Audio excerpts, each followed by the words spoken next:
ఈ రోజు ఒక కార్యక్రమం చేస్తా ఉన్నారు. మందకృష్ణ మాదిగ, మోత్కుపల్లి నరసింహుడు ఇద్దరు కలిసి అది చెప్పాలి. మాదిగలకు అన్యాయం జరిగింది. మాదిగలకు కాంగ్రెస్ పార్టీ పూర్తి స్థాయిలో అన్యాయం చేసింది. అసలు మాదిగలు కాంగ్రెస్ పార్టీకి ఓటే వేయకండి అంటూ వాళ్ళు డైరెక్ట్‌గా స్టేట్మెంట్స్ కూడా ఇస్తున్నటువంటి పరిస్థితి. మోత్కుపల్లి నరసింహులు ఇప్పుడు మీ పార్టీలోనే కాంగ్రెస్ పార్టీలోనే కొనసాగుతున్నటువంటి వ్యక్తి. ఇక మందకృష్ణ మాదిగ బీజేపీకి ఔట్‌రైట్‌గా సపోర్ట్ చేస్తున్నటువంటి వ్యక్తి. ఈ అంశము ముఖ్యమంత్రి గారితో కూడా నేను పర్సనల్గా ఉండి చర్చించినాము. మిగతా నాయకులు కూడా ఆ రోజు ఉండే అంబేద్కర్ జయంతి రోజే. ఓకే. ఇక్కడ కారణము మనము సహేతుకంగా చెప్పలేకపోయినా వాస్తవానికి ఆర్ఎస్ ప్రవీణ్ కుమార్ గారు రావాలి, ఇటు వస్తే బాగుండు. ఓకే. ఆర్ఎస్ ప్రవీణ్ కుమార్ గారు వస్తేనే మాదిగలకు టికెట్ ఇస్తామనేది కాదు. ఓకే. అంటే అదొక రకమైనటువంటి ఒక ఆబ్లిగేషన్ ఉంది. సో అక్కడ నన్ను వరంగల్ అప్పుడు అనుకున్నారు, ఒకవేళ అయినా సరే 2 మాలకి ఇచ్చేసి ఈసారి ఒకటి మాదిగకి ఇచ్చేద్దామని ఆలోచన ఆ ఈక్వేషన్లో ఉండే. కానీ 2 మాదిగకి ఇవ్వాలనుకున్నప్పుడు డెఫినెట్గా సంపత్ గారు ప్రయారిటీ లిస్ట్లో ఉండే. ఓకే. మనకు గెలుపు లక్ష్యంగా చూసినప్పుడు రవి గారు కొంత అడ్వాంటేజ్ ఉన్నదని తెలిసిన తర్వాత సీనియర్ లీడర్ తను కూడా త్యాగం చేసింది టికెట్. ఎమ్మెల్యే టికెట్ తీసుకోమంటే తీసుకోలే. ఒకవేళ నాకు ఎంపీనే కావాలని అప్పుడు సంపత్ గారు అడిగి ఉంటే అవకాశం ఉండునేమో, కానీ తను ఇప్పుడు ఇచ్చిన అడ్వైజర్ క్యాబినెట్ కూడా తీసేసుకున్నాడు నాకు అక్కర్లేదని. నేను నాగర్ కర్నూలు కొరకు నేనున్నా, కానీ నాకు ఇట్లా చేస్తాను కొంత ఆయన తాలూకా అలక అనే దానిలో కొంత ఒక అఫెన్స్ అనుకోవాలి. రవి గారు కొంత డిఫరెంట్గా ఉంటాయి, ఆయనకి ఇవ్వాల్సి వచ్చింది. ఇదేమో గడ్డం వంశీ, ఇదేమో మన వివేక్ గారి కొడుకు ఆ రోజు కమిట్మెంట్తో వచ్చింది తను, అది కాదనలేనిది ఇవ్వాల్సింది. సో అలాంటప్పుడు మళ్ళీ మాలాంటి వాళ్ళం ఎంపీ దానికి అందరు వరంగల్లో చర్చ జరిగినా కూడా మేము కొంచెం తగ్గాల్సి వచ్చింది. మాదిగలకు ఇవ్వాలనే విషయంలో ఎక్కడ కూడా పార్టీకి కానీ రేవంత్ రెడ్డి గారికి కానీ మాకు కానీ ఏమాత్రం బేసిజం లేదు. డెఫినెట్గా 2 మాదిగ 1 మాల అనేది మ్యాక్సిమం ఇక్కడ తెలంగాణ రాజకీయాల్లో, అప్పుడు ఉమ్మడి ఆంధ్రప్రదేశ్లో కూడా తెలంగాణలో ఒకవేళ ఇక్కడ మనకు ఏంది నాగర్ కర్నూలు ఇచ్చిండ్రు అనుకోండి, ఇవి 2 మాదిగకి ఇచ్చేటోళ్ళు, అట్లా కొంత నడిచేది.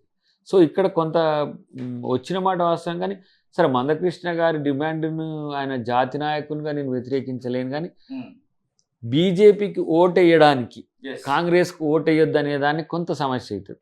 అది వారికి కూడా క్రెడిబుల్ ఇష్యూ అవుతుంది. అంటే నమ్ముతున్నారు కదా చాలా మంది, ఇప్పుడు నమ్మడం వేరు. ఇప్పుడు అట్లా అనుకుంటే ఓటుగా మారదనుకుంటున్నారా? నమ్మకం కాస్త నాకు తెలిసి అయితే తక్కువ బీజేపీకి. ఎందుకంటే బీజేపీ మాదిగలకు చేసింది ఏం లేదు. ఎందుకంటే నేను వారితో సాన్నిధ్యం లేదు, కానీ బంగారు లక్ష్మణ్ లాంటి ఒక మహానాయకుడిని బలిగొన్నది బీజేపీ. పోనీ తన కూతురు కన్నా ఇచ్చిండ్రా? లేదు, ఆమె కూడా రాజీనామా చేస్తా అంటుంది, తిరుగుతుంది మొత్తానికి. రెండోది, ఒక్క మాల కన్నా ఇచ్చిండ్రా 3 ఎంపీ సీట్లలో? ఇవ్వలేదు. ఇక అప్పుడు నేను బీజేపీని మాదిగకు అనుకూలమైన పార్టీ అని అన్నా. అంటే వాళ్ళకి ఇచ్చే అవకాశం ఇవ్వలేకపోయింది. మాకు కడియం శ్రీహరి గారు రావడం వల్ల కంపల్షన్ అయింది వాస్తవానికి. సరే, బైండ్ల మాదిగ అనేది ఒక నేపథ్యం ఉండే, ఏ క్యాస్ట్ ఒక క్యాస్ట్ సబ్ క్యాస్ట్ కాదు, కానీ ఎక్కువ మాదిగ అనుబంధం ఉంటుంది. వర్గీకరణకు బైండ్లో కూడా ఉన్నది కాబట్టి అక్కడ ఒకటి మాదిగ ఒకటి బైండ్లో ఇచ్చినా కూడా సమస్య లేకుండే. వచ్చిన పరిస్థితుల్ని ఇది అర్థం చేసుకుంటారు మాదిగలని నేను అనుకుంటున్నా. నేనే ఒక డిబేట్లో అంటే నన్నే అన్నాడు, నీకే దిక్కు లేదు మాకేం చేస్తా అని వచ్చింది. అంటే కాంగ్రెస్ పార్టీ మాదిగలకు ఎప్పుడు కూడా దిక్సూచిగా ఉంది. ఎప్పుడు కూడా కొని రంగారావు గారిని ఉప ముఖ్యమంత్రి టికెట్ అద్దంకి దయాకర్కి ఇచ్చినా బాగుండేమో, ఎందుకో బీజేపీ నుంచి వచ్చినటువంటి వ్యక్తికి ఎందుకు ఇవ్వాల్సి వచ్చింది అనేటువంటి మాట కూడా అద్దంకి దయాకర్ విషయంలో మందకృష్ణ మాదిగ మాట్లాడుతున్నాడు. స్పెషల్గా మీ పేరును తీసుకొని మాట్లాడతాము. ఇప్పుడు ఆయన నా పట్ల ఎప్పుడు కూడా ఎట్లా ఉంటాడు, ప్రేమగానే ఉంటాడు.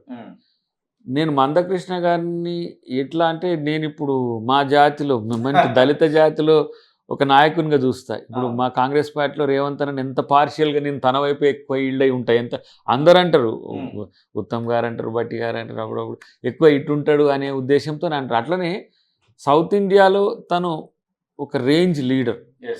భారతదేశంలో వచ్చిన ఉద్యమాల్లో ఆ ఉద్యమంకి నాయకత్వం వహించి నేను దానికి వ్యతిరేకంగా ఉన్నాను ఒక దశలో. అవును, మీరు మాల మహానాడు, వాళ్ళు మాదిగ ఆ దశ. రిజర్వేషన్ పోరాటం. కానీ నేను తెలుసుకున్న అనేది అంటే మీన్స్ దళితులం ఎందుకు కలిసి ఉండాలని తెలిసిన తర్వాత నేను మాదిగ వ్యతిరేకంగా పోరాడలేదు. సరే, మేమిద్దరం కలిసి కూడా చాలా మూమెంట్లలో కలిసి ఉన్నాం. Yes. దళిత ఇష్యూస్లోనే కాకుండా మిగతా ఇష్యూస్లో ఉన్నాం. వారి యొక్క ఆక్షేపణను, వారి యొక్క ఆరోపణను నేను కౌంటర్ చేయలేను. కానీ Okay. ఇక్కడ మనం ఇప్పుడు మందకృష్ణ గారు నిజంగా చెప్పాలంటే ఇండిపెండెంట్గా మీన్స్ భాజపాకు ఎయ్యి అనకపోతే, ఓటు చేయండి అనకపోతే ఇంకా క్రెడిబుల్ ఎక్కువనే ఉండేది. కానీ ఆయన మా మీద కోపం ఉన్నది, Okay.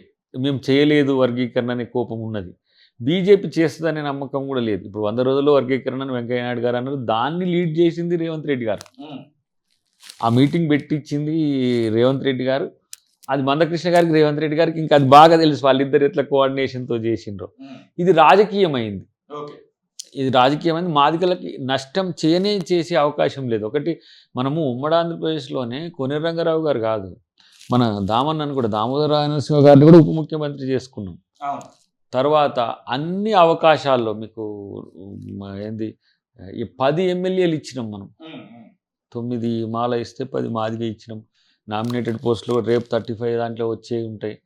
అన్నిటికంటే ఐఏఎస్ ఐపీఎస్లో కూడా వాళ్ళు ఎవరైతే ఉన్నారో వాళ్ళకి ప్రాధాన్యత ఇవ్వాల్సి ఉన్నది. ఇప్పుడు వారు అన్నారు ఒకసారి, అసలు సీఎంఓలో మన సర్వసత్యనారాయణ గారి కూతురుని పెట్టుకోవాల్సి వచ్చింది. ఒక ఐఏఎస్ ఉంటే ఇంకా బాగుండు. క్రూషియల్ ఫోకల్ ఏరియాస్లో మనం వాళ్ళను అప్గ్రేడ్ చేసుకోవడానికి.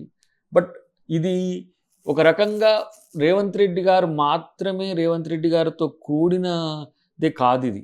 ఏఐసిసి నుంచి కూడా పర్సువేషన్ ఉన్నది. వాళ్ళకి తెలుసు మనం ఇవ్వాల్సి ఉండే ఇవ్వలేకపోయినాం. బట్ దాన్ని ఎట్లా ఫుల్ఫిల్ చేయాలనేది భవిష్యత్తులో